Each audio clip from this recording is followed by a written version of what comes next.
तो हेलो बच्चा पार्टी, कैसे हैं आप लोग। चलिए आज हम लोग स्टार्ट करेंगे। जो आपका रैंकर्स बैच पीछे दिख रहा है, इसका फर्स्ट क्लास है। और आज हम लोग बात करेंगे केमिस्ट्री के सिलेबस के बारे में कि केमिस्ट्री का सिलेबस क्या क्या है, क्या क्या हम लोग को पढ़ना है, कहाँ से स्टार्ट करेंगे हम। इस सारा इंफॉर्मेशन हम लोग देखेंगे इस वीडियो में। तो ध्यान से देखिए इस पूरे वीडियो को। और जैसे ऑफलाइन क्लास में क्लास लिया जाता है, जैसे हम लोग ऑफलाइन क्लास में पढ़ाते हैं, सेम टू सेम वैसा ही पढ़ाएंगे, कुछ भी चेंज नहीं होगा। जैसा हालांकि बैच का जो स्टार्टिंग डेट था वो वीडियो आप लोग को काफी पहले मिल गया होगा। आज है इसका पहला क्लास और आज हम लोग डिस्कस करेंगे केमिस्ट्री के सिलेबस के बारे में। ठीक है। अब यह है कि बहुत बच्चों का केमिस्ट्री वीक होता है ट्वेल्थ में। इसलिए वीक होता है क्योंकि बच्चे का 11th जो है 11th का कुछ पोर्शन होता है वो बहुत ज्यादा कमजोर होता है। और इसी की वजह से बच्चे का 12th में केमिस्ट्री गड़बड़ होने का चांसेस बहुत ज्यादा रहता है। और अगर आप चाहते हैं कि केमिस्ट्री में आपको किसी भी तरीके का प्रॉब्लम नहीं आए, तो आप शुरू से लेकर लास्ट तक, जब तक ये सीरीज चलेगा और पूरे एग्जाम तक चलेगा, आप लोगों को सारा इन्फॉर्मेशन पता ही है, जैसा कि एक वीडियो में हम लोग जिस बैच ओपनिंग में बता चुके हैं। आज हम लोग का ये है कि हम लोग डिस्कस करेंगे कि सर सिलेबस क्या क्या है और हमारा 12th खराब नहीं हो, इसके लिए हमको क्या क्या 11th में कौन कौन सा ऐसा चैप्टर है जो अगर हम लोग पढ़ ले तो 12th खराब नहीं होगा। जैसे कि आपको जो भी 11th का बेसिक है, जैसे मॉलिक्यूलर वेट, जैसे 30 तक कम से कम आपको पता होना चाहिए। 30 तक एलिमेंट का एटॉमिक मास, एटॉमिक नंबर, ये सब पता होना चाहिए। इलेक्ट्रॉनिक कॉन्फ़िगरेशन कैसे करेंगे ये पता होना चाहिए, तब जाके आपको 12th पूरा एकदम से आसान लगेगा। अगर कोई भी तरह का परेशानी आता है इलेक्ट्रॉनिक कॉन्फ़िगरेशन में, कोई भी चीज में, तो जब ये वीडियो जाएगा आपके पास तो पूछ लीजिएगा कि मतलब कमेंट कर दीजिएगा कि सर हमको इस तरीके का प्रॉब्लम आ रहा है, इस पे वीडियो बना दीजिए। तो उस पे 11th का जो टॉपिक रहेगा, आपको उसमें कोई भी ऐसा पोर्शन है जो आपको समझ में नहीं आता है, तो उस चीज पे हम लोग वीडियो बना देंगे। ठीक है। आज मेनली है कि ट्वेल्थ का सिलेबस सर क्या है ये बताइए, और कैसे कैसे पढ़ाएंगे ये भी बताएंगे आपको। ठीक है। आप लोग को पता होगा, जैसे ये तो फोटो दिख रहा होगा आपको, रैंकर्स बैच वाला है, आपको मिल गया होगा। नेक्स्ट है कि सर हमारा सिलेबस क्या है। तो हम लोग केमिस्ट्री को 3 पार्ट में डिवाइड किए हैं। कितने पार्ट में डिवाइड किए हैं? 3 पार्ट में। जो आपका 12th या 11th का केमिस्ट्री है उसको 3 पार्ट में जनरली हम लोग डिवाइड करते हैं।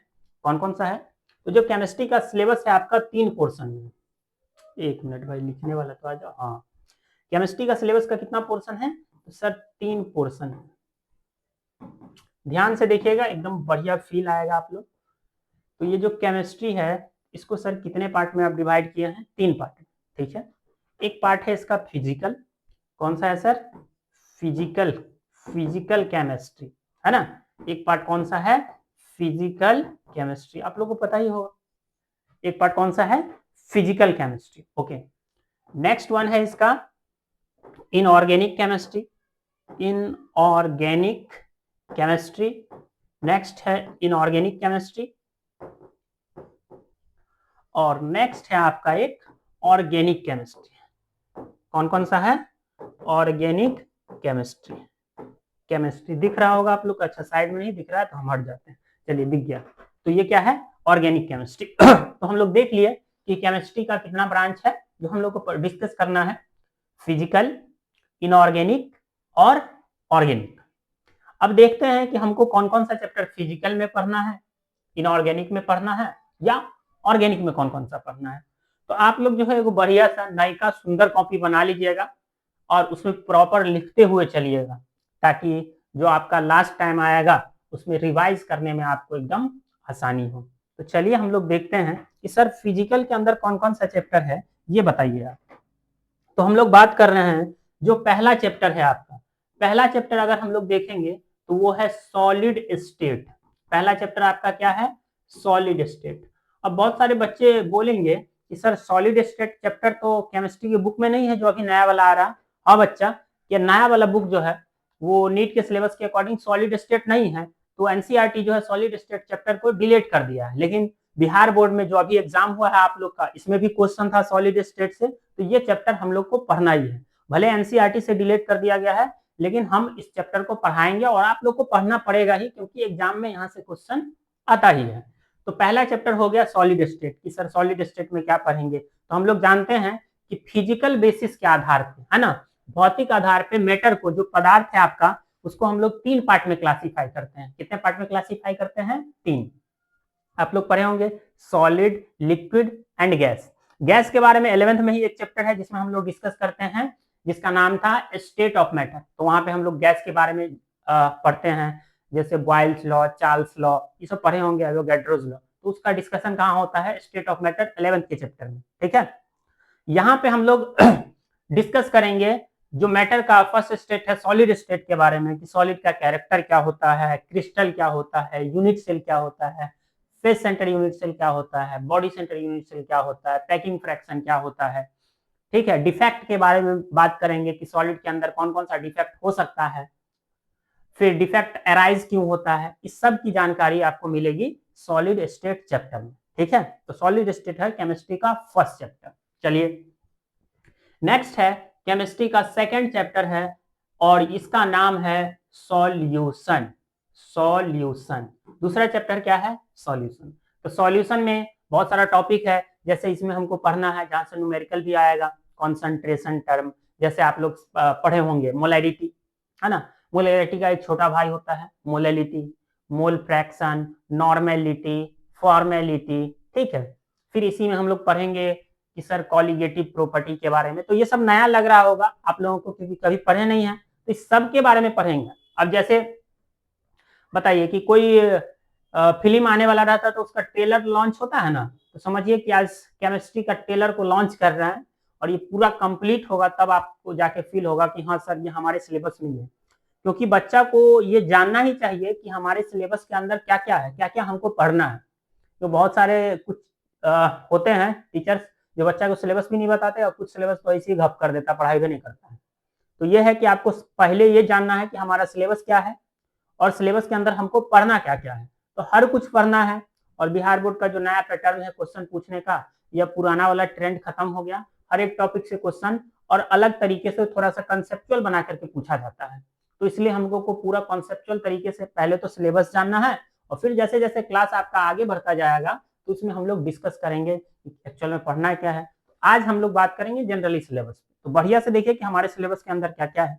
हो सकता है बहुत बच्चे जो दूर के हैं तो उनके ऑफलाइन में पढ़ाई होता होगा, तो देखिएगा यहाँ पे कि हमारे सिलेबस के अंदर क्या क्या है, ताकि अगर कोई चीज टीचर नहीं पढ़ाता तो आप उसको बोल सके कि सर इस चैप्टर में ये है कि आपको पढ़ाई भी नहीं की। ठीक है, और इस बैच से आपको हमेशा जुड़े रहना है एकदम एग्जाम के लास्ट तक, जब तक 2027 में आपका एग्जाम नहीं हो जाता है तब तक। ठीक है, चलिए, तो ये था आपका सॉल्यूशन, जिसमें कॉलिगेटिव प्रॉपर्टी अभी बता रहे थे कि कॉलिगेटिव प्रॉपर्टी के बारे में पढ़ना है। कॉलिगेटिव प्रॉपर्टी में हम लोग पढ़ेंगे कि एलिवेशन ऑफ बॉइलिंग पॉइंट क्या होता है, डिप्रेशन ऑफ फ्रीजिंग पॉइंट क्या होता है, ऑस्मोटिक प्रेशर क्या होता है, relative lowering of vapour pressure क्या होता है, इसमें राउट्स लॉ आता है, राउट्स लॉ के बेसिस पे सॉल्यूशन क्या होता है, सॉल्युबिलिटी, एबनॉर्मल कॉलिगेटिव प्रॉपर्टी, इस सब के बारे में हम लोग पढ़ेंगे किस चैप्टर में? सॉल्यूशन में। ओके तीसरा चैप्टर जो है आपका, तीसरा चैप्टर है आपका इलेक्ट्रोकेमिस्ट्री। इलेक्ट्रो दिख रहा होगा आप लोग को, है ना, लिख भी लीजिएगा आप लोग, इलेक्ट्रोकेमिस्ट्री। तीसरा चैप्टर क्या है? इलेक्ट्रोकेमिस्ट्री। अब इलेक्ट्रोकेमिस्ट्री में हम लोग वो बात करते हैं जनरली, तो इलेक्ट्रोकेमिस्ट्री में हम लोग क्या बात करते हैं कि कैसे केमिकल एनर्जी को इलेक्ट्रिकल एनर्जी में कन्वर्ट करते हैं। तो इस प्रोसेस के बारे में, बैटरी के बारे में डिस्कस करेंगे हम लोग। किस चैप्टर में बात करेंगे इसका? इलेक्ट्रोकेमिस्ट्री के अंदर। ठीक है, ईएमएफ का बात करेंगे हम लोग, है ना, सेल का जो ईएमएफ होगा, बैटरी के ईएमएफ के बारे में चर्चा करेंगे। वो हम लोग कहाँ पे बात करेंगे? इलेक्ट्रोकेमिस्ट्री में। तो ये भी फिजिकल का ही चैप्टर है, electrochemistry. Next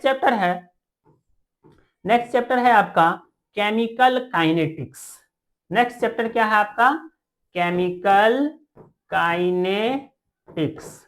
chemical kinetics, chemical kinetics में हम लोग कोई भी रिएक्शन के काइनेटिक्स को जानने की कोशिश करते हैं कि कोई रिएक्शन का रेट क्या है, किस रेट से कोई रिएक्शन हो रहा है। तो इसका जानकारी हमको जिस चैप्टर में मिलेगा वो चैप्टर आपका कौन सा है? Chemical kinetics. इसमें हम लोग बात करेंगे zero order reaction, first order reaction क्या होता है, मॉलिक्यूलैरिटी क्या होता है, ऑर्डर ऑफ रिएक्शन क्या होता है, आर्हेनियस इक्वेशन क्या है, क्यों दिया गया, इस सब की जानकारी आपको मिलेगी किस चैप्टर में, केमिकल काइनेटिक्स में। ठीक है, केमिकल काइनेटिक्स के बाद जो आपका नेक्स्ट चैप्टर है वो है आपका सरफेस केमिस्ट्री। कौन सा चैप्टर है आपका, सरफेस केमिस्ट्री। मतलब सरफेस पे होने वाले जो फेनोमेनन है उसकी जानकारी हमको जिस चैप्टर में मिलेगी वो क्या है, सरफेस केमिस्ट्री। तो सरफेस केमिस्ट्री में हम लोग जनरली बात करेंगे, सरफेस केमिस्ट्री में जनरली हम लोग बात करेंगे, सरफेस केमिस्ट्री में जनरली हम लोग बात करेंगे एडजॉर्प्शन का, एब्जॉर्प्शन का, ठीक है, सॉर्प्शन क्या होता है, ठीक है। तो इस सब के बारे में हम लोग बात करेंगे। चारकोल, कैसे चारकोल जो है गैस को एडजॉर्ब करता है, एडजॉर्प्शन क्या होता है, एब्जॉर्प्शन क्या होता है। कैटलिस्ट के बारे में हम लोग डिस्कस करेंगे, जैसे इस बार भी कैटलिस्ट से क्वेश्चन था, सेफ सिलेक्टिव कैटलिस्ट ZSM-5, आप लोग देखिएगा अगर क्वेश्चन दिखेगा इस बार का, तो कैटलिस्ट से क्वेश्चन था इस बार। हालांकि इस चैप्टर को भी एनसीईआरटी में हटा दिया गया है, ठीक है, लेकिन कैटलिस्ट से क्वेश्चन था, तो इस चैप्टर को भी हमको पढ़ना है। तो ये जो पांचों चैप्टर है आपका, सॉलिड स्टेट, सॉल्यूशन, इलेक्ट्रोकेमिस्ट्री और केमिकल काइनेटिक्स और सरफेस केमिस्ट्री, ये किसमें आता है, तो ये आता है सर, ये केमिस्ट्री के फिजिकल ब्रांच के अंदर आता है। तो ये सब चैप्टर किसमें आ रहा है आपका, फिजिकल में। ये सब चैप्टर किसमें आ रहा है, फिजिकल में। ये फिजिकल केमिस्ट्री का पार्ट है, ठीक है। और बताइए सर, तो चलिए आगे बताते हैं। नेक्स्ट है, ये 5 चैप्टर हो गया। 6 चैप्टर का बात कर रहे हैं। छठा चैप्टर जो हम लोग पढ़ेंगे, general principle, general principle, principle and processes, processes of elements. अब इस चैप्टर में हम लोग बात करेंगे कि कोई भी मेटल अगर हमको अर्थ क्रस्ट में मिला तो उसको कैसे, उसका जो इम्प्योरिटी है हटाएंगे, कैसे उसको प्यूरिफाई करके मार्केट में आएगा वो। तो इसको सारा प्रोसेस को हम लोग स्टडी किसमें करेंगे, और आप लोग जानते होंगे, और मिनरल्स, इस सब का जो जानकारी है हमको किस चैप्टर में मिलेगा, general principle and isolation of element में मिलेगा, या इसको हम लोग मेटलर्जी भी बोलते हैं, ठीक है। ओके, ये हो गया छठा चैप्टर। नेक्स्ट है 7वां क्वेश्चन, हम लोग यहाँ पे पढ़ेंगे पी ब्लॉक के बारे में। किसके बारे में बात करेंगे, पी ब्लॉक। पी ब्लॉक आप लोग जानते होंगे कि जो पीरियोडिक टेबल है उसको 4 ब्लॉक में डिवाइड किए हैं, मॉडर्न पीरियोडिक टेबल को, S block, P block, D block and F block. जिसमें एस ब्लॉक के बारे में हमको कहाँ पढ़ना था, 11th में। पी ब्लॉक में भी ग्रुप 13 और 14 11th का ही पार्ट है। 12th में हमको कहां से पढ़ना है, तो सर 12th में डिस्कस करना है आपको पी ब्लॉक कहां से कहां, तो सर डिस्कस करना है ग्रुप 15 से लेकर के 18 तक, ये है पी ब्लॉक में। जानेंगे इसमें हम लोग इंटर हैलोजन कंपाउंड क्या होता है, अमोनिया कैसे बनेगा, कैसे उसको बनाएंगे, किंग ऑफ केमिकल आप लोग को पता होगा, किंग ऑफ केमिकल हम लोग किसको बोलते हैं, सल्फ्यूरिक एसिड। कैसे सल्फ्यूरिक एसिड बनेगा, प्रॉपर्टी क्या है, यूजेज क्या है, केमिकल प्रॉपर्टी क्या है, फिजिकल प्रॉपर्टी क्या है, ओजोन क्या है, इस सब के बारे में हम लोग पढ़ेंगे किसमें, पी ब्लॉक चैप्टर में। किस चैप्टर में हम लोग पढ़ेंगे, पी ब्लॉक में। जैसे ही पी ब्लॉक खत्म करेंगे तो पी ब्लॉक के बाद आपका जो नेक्स्ट चैप्टर आएगा वो चैप्टर है आपका डी एंड एफ ब्लॉक। एक ही चैप्टर है, दोनों को लेकर के एक ही चैप्टर है, इसमें हम लोग पढ़ेंगे डी एंड एफ ब्लॉक के बारे में, जो भी इसका एटॉमिक प्रॉपर्टी होगा, जो भी इसका कंपाउंड होगा, इसके बारे में हम लोग पढ़ेंगे डी एंड एफ ब्लॉक में। डी एंड एफ ब्लॉक के बाद जो आपका नेक्स्ट चैप्टर आएगा वो है आपका कोऑर्डिनेशन कंपाउंड। नेक्स्ट चैप्टर क्या है आपका, दिख रहा होगा आप लोग, हाँ दिख रहा है, चलिए दिख रहा है। नेक्स्ट चैप्टर क्या है आपका, सर नेक्स्ट चैप्टर है आपका कोऑर्डिनेशन कंपाउंड। कौन सा है, कोऑर्डिनेशन कंपाउंड। कोऑर्डिनेशन कंपाउंड में हम लोग पढ़ेंगे कोऑर्डिनेशन कंपाउंड के बारे में। जैसे आप लोग को पता होगा कि जैसे हीमोग्लोबिन है, हम लोग जानते हैं कि जो हीमोग्लोबिन है, तो हीमोग्लोबिन रेड कलर का होता है क्योंकि उसमें एक पिगमेंट पाया जाता है हीमोग्लोबिन, सॉरी ब्लड जो है रेड कलर का होता है, हीमोग्लोबिन रेड नहीं, ब्लड कैसा होता है, रेड कलर का होता है। ये किस पिगमेंट की वजह से होता है, हीमोग्लोबिन की वजह से। तो ये हीमोग्लोबिन जो है किसका कोऑर्डिनेशन कंपाउंड है, तो ये होता है आयरन का कोऑर्डिनेशन कंपाउंड। सेम इसी तरीके से आप लोग पढ़े होंगे कि जो लीफ होता है ग्रीन कलर का होता है, तो ये ग्रीन कलर किसके वजह से होता है, तो आप लोग पढ़े होंगे कि सर क्लोरोफिल की वजह से होता है। तो क्लोरोफिल भी एक तरह का कोऑर्डिनेशन कंपाउंड है, किसका, मैग्नीशियम का। किसका, मैग्नीशियम से। नेक्स्ट है विटामिन B12, साइनोकोबेलामाइन बोलते हैं, इसका केमिकल नेम है। तो ये जो साइनोकोबालामाइन है ये भी कोऑर्डिनेशन कंपाउंड है, किसका? कोबाल्ट का। तो हम लोग पढ़ेंगे कि कोऑर्डिनेशन कंपाउंड कैसा होता है, किसको कोऑर्डिनेशन कंपाउंड बोलेंगे, तो जब ये चैप्टर पढ़ेंगे तब वहां पर डिस्कस करेंगे। फिलहाल इतना सस्पेंस रखिए कि इस समय इसके बारे में पढ़ाई होगा, ठीक है। बीवीटी का बात करेंगे हम लोग, वैलेंस बॉन्ड थ्योरी, सीएफटी का बात करेंगे, क्रिस्टल फील्ड थ्योरी का बात करेंगे। जो पहला थ्योरी आया था कोऑर्डिनेशन कंपाउंड में, वार्नर्स दिया था, तो वार्नर्स की थ्योरी का बात करेंगे। इस सब का बात हम लोग कहां पर करेंगे? कोऑर्डिनेशन कंपाउंड के बारे में, ठीक है। और ये जितना चैप्टर दिख रहा है 6, 7, 8 और 9, ये सब आता है आपका इनऑर्गेनिक के अंदर। तो ये सब किसके अंदर है? इनऑर्गेनिक। ये है आपका इनऑर्गेनिक का पार्ट है। ये सर किसका पार्ट है? इनऑर्गेनिक का पार्ट है, ठीक है। और ये भी इंपॉर्टेंट है बिहार बोर्ड के एग्जाम के लिए या कोई भी कंपटीशन का एग्जाम होगा उसके लिए इंपॉर्टेंट, ठीक है। ये मत समझिए कि बोर्ड के लिए ही पढ़ रहे हैं। जब क्लास आपका एक्चुअल स्टार्ट होगा, जैसे आपको वीडियो मिलना ही लगातार मिलेगा आप लोग को, तब आपको पता चलेगा कि लेवल क्या है, ठीक है। अभी तो ये टेलर दिखा रहे हैं आप लोग को, तो टेलर देखिए बढ़िया से, तभी जाके पता चलेगा कि फिल्म कितना सुपरहिट होगा। चलिए, तो ये हो गया इनऑर्गेनिक। नेक्स्ट हम लोग बात करें, क्या वो चैप्टर हो गया? हाँ, 9 गो चैप्टर हो गया।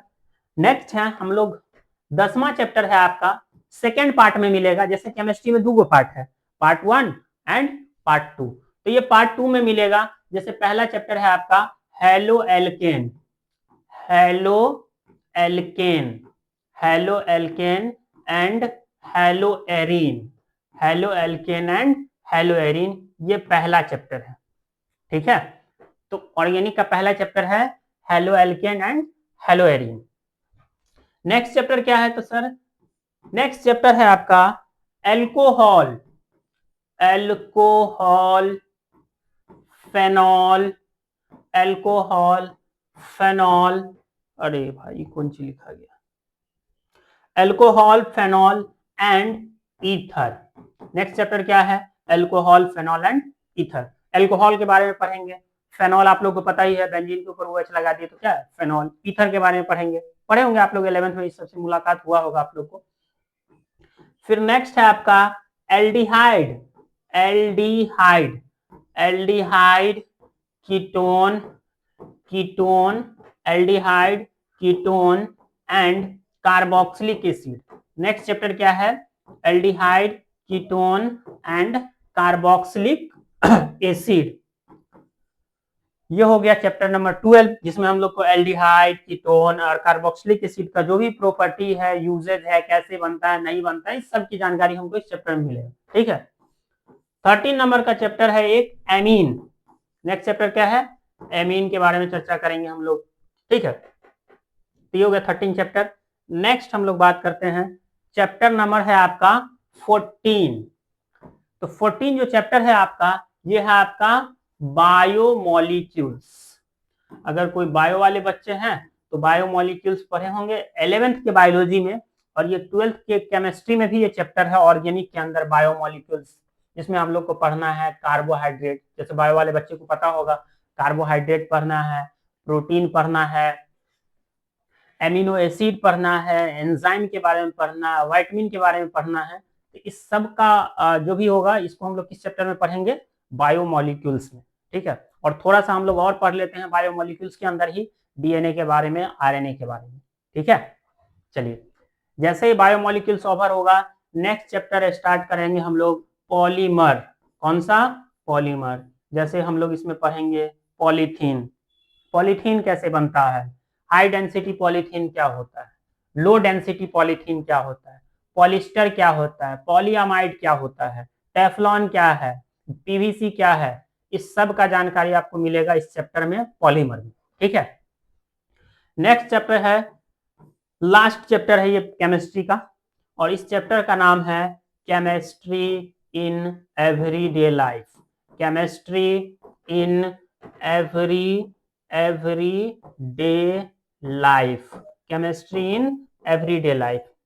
इस चैप्टर में हम लोग बात करेंगे कि जो जीवन में केमिस्ट्री का है इंपॉर्टेंट यूज क्या क्या है। तो केमिस्ट्री इन एवरीडे लाइफ में बात करेंगे। जैसे केमिस्ट्री में इन एवरीडे लाइफ में हम लोग बात करेंगे, एंटीसेप्टिक का नाम सुने होंगे कि कहीं पे कट लग जाएगा या किसी तरह का घाव है तो एंटीसेप्टिक यूज करते हैं। तो एंटीसेप्टिक यूज होता है लिविंग टिश्यू पे, जैसे बीटाडीन एंटीसेप्टिक होता है। बहुत सारा ऐसा केमिकल है जिसका यूज नॉन लिविंग ऑब्जेक्ट पे करता है, जैसे ओटी है, ओटी को साफ करने के लिए जो हम लोग केमिकल यूज करते हैं वो क्या होता है, डिसइंफेक्टेंट होता है। क्या होता है, डिसइंफेक्टेंट होता है। फिर हम लोग यहीं पे चर्चा करेंगे एंटासिड के बारे में। किसका चर्चा करेंगे, एंटासिड, कि एंटासिड कौन सा केमिकल होता है। तो एंटासिड वो केमिकल होता है जिसका यूज करते हैं एसिडिटी को ठीक करने के लिए। एंटीबायोटिक का हम लोग चर्चा करेंगे कि सर एंटीबायोटिक क्या होता है। तो एंटीबायोटिक हम लोग किसके लिए यूज करते हैं, बैक्टीरियल डिजीज को ठीक करने के लिए। वहीं पे हम लोग बात करेंगे कि किस तरह का एंटीबायोटिक होता है, ब्रॉड स्पेक्ट्रम एंटीबायोटिक क्या होता है, नैरो स्पेक्ट्रम एंटीबायोटिक क्या होता है। जैसे आप लोग को एक दो जैसे टाइफाइड हो गया, निमोनिया हो गया, कॉलरा होगा, बैक्टीरिया से होने वाला जीव डिजीज है, इसको ठीक करने के लिए कौन सा केमिकल देंगे, एंटीबायोटिक। तो ये एंटीबायोटिक है क्या, इसका जानकारी मिलेगा केमिस्ट्री इन एवरीडे लाइफ में। फिर है एंटीहिस्टामिन, कि एलर्जी की कंडीशन में कौन सा दवा हम लोग देंगे। तो इसका बात हम लोग किसमें करेंगे, एंटीहिस्टामिन केमिकल के बारे में डिस्कस करेंगे। फिर आएगा इसी चैप्टर में एनाल्जेसिक, कि दर्द को कम करने वाला दवा कौन होता है। तो एनाल्जेसिक दो तरह का होता है, एक वैसा जिसका आदत लग जाएगा तो उसको हम लोग बोलते हैं नारकोटिक्स, एक वैसा जिसका आदत नहीं लगेगा तो उसको हम लोग क्या बोलते हैं, नॉन नारकोटिक्स। जैसे आप लोग सुने होंगे, कभी अगर नहीं सुने होंगे तो कोई बात नहीं, सुनाएंगे आपको। जैसे आप लोग सुने होंगे मॉर्फिन, हीरोइन, कोडीन, कोकीन, ये सब क्या है, एनाल्जेसिक है। लेकिन ये कैसा होता है, नॉन नारकोटिक्स होता है। और नॉन नारकोटिक्स में कैसे आता है, पैरासीटामोल, एस्प्रिन, ये नॉन नारकोटिक्स के अंदर आता है। इसका चर्चा हम लोग करेंगे। फिर हम लोग देखेंगे कि सर एंटीपायरेटिक्स क्या होता है। तो एंटीपायरेटिक्स वैसे केमिकल को बोलते हैं जो बॉडी के टेम्परेचर को कम करता है, उसको एंटीपायरेटिक्स बोलते हैं। इसी में हम लोग बात करेंगे फूड प्रिजर्वेटिव क्या होता है, आर्टिफिशियल स्वीटनर क्या होता है, और हम लोग बात करेंगे इस चैप्टर के ही लास्ट में सोप और डिटर्जेंट के बारे में। ठीक है, तो ये है हमारा पूरा ऑर्गेनिक का, ये सब जितना पार्ट अभी बताए हैं वो किसका है, तो ये केमिस्ट्री के ऑर्गेनिक ब्रांच का चैप्टर है। ठीक है, अगर हम लोग देखें कि सर बोर्ड में ज्यादातर क्वेश्चन कहां से पूछता है, तो अगर मोस्ट ऑफ द क्वेश्चन हम लोग देखें बोर्ड में तो ज्यादातर क्वेश्चन आता है आपका ऑर्गेनिक और फिजिकल को मिलाकर के मोस्ट ऑफ द क्वेश्चन आता है। इनऑर्गेनिक से भी क्वेश्चन आता है, ऐसा नहीं है कि इनऑर्गेनिक से क्वेश्चन नहीं आता है, इनऑर्गेनिक से भी क्वेश्चन आता है। तो हमको हर एक चैप्टर को एकदम शिद्दत से पढ़ना है ना, और ऐसा पढ़ाएंगे कि आपको शिद्दत ही नहीं केमिस्ट्री से इक्स हो जाए और मजबूरी में आपको केमिस्ट्री से प्यार हो जाए। तो ये हमारी गारंटी है। और ये था आज का इंट्रोडक्शन वीडियो, आई होप कि अच्छा लगा होगा और किसी को अच्छा लगा होगा ये इंट्रोडक्शन वीडियो, और हमको लगता है सबको अच्छा लगा होगा। तो आप लोग बढ़िया बढ़िया पॉजिटिव कमेंट करिए ताकि हमको भी थोड़ा मोटिवेशन मिले कि नहीं बच्चा लोग पढ़ रहा है तो हमको भी और अच्छा से पढ़ाना है और बढ़िया बढ़िया से एक्सप्लेन करना हर एक चीज को। तो चलिए इस वीडियो को एंड करते हैं और मिलेंगे नेक्स्ट क्लास में। और ये है कि सर आप पढ़ाइएगा कहाँ से, इतना चैप्टर तो बता दिए। हम पहला चैप्टर जो डिस्कस करेंगे आपका वो होगा सॉल्यूशन। तो पहले हम फिजिकल से स्टार्ट करेंगे और फिजिकल में भी कहां से स्टार्ट करेंगे, सॉल्यूशन से। तो नेक्स्ट चैप्टर में मिलेंगे तो आपको सॉल्यूशन चैप्टर से ही पढ़ाते हुए नजर आएंगे। ठीक है, तो चलिए आप लोग का बहुत बहुत धन्यवाद जो इस क्लास को इतना शिद्दत से देखे आप लोग। ठीक है, और हम लोग मिलेंगे नेक्स्ट क्लास में। एकदम बढ़िया से आप लोग फ्रेश होके आइएगा, एकदम पानी वानी पी के, ताकि मजा आए। ठीक है, चलिए टाइम हो गया आज की क्लास का ओवर, इसको हम लोग करते हैं यही खत्म। Tata bye bye.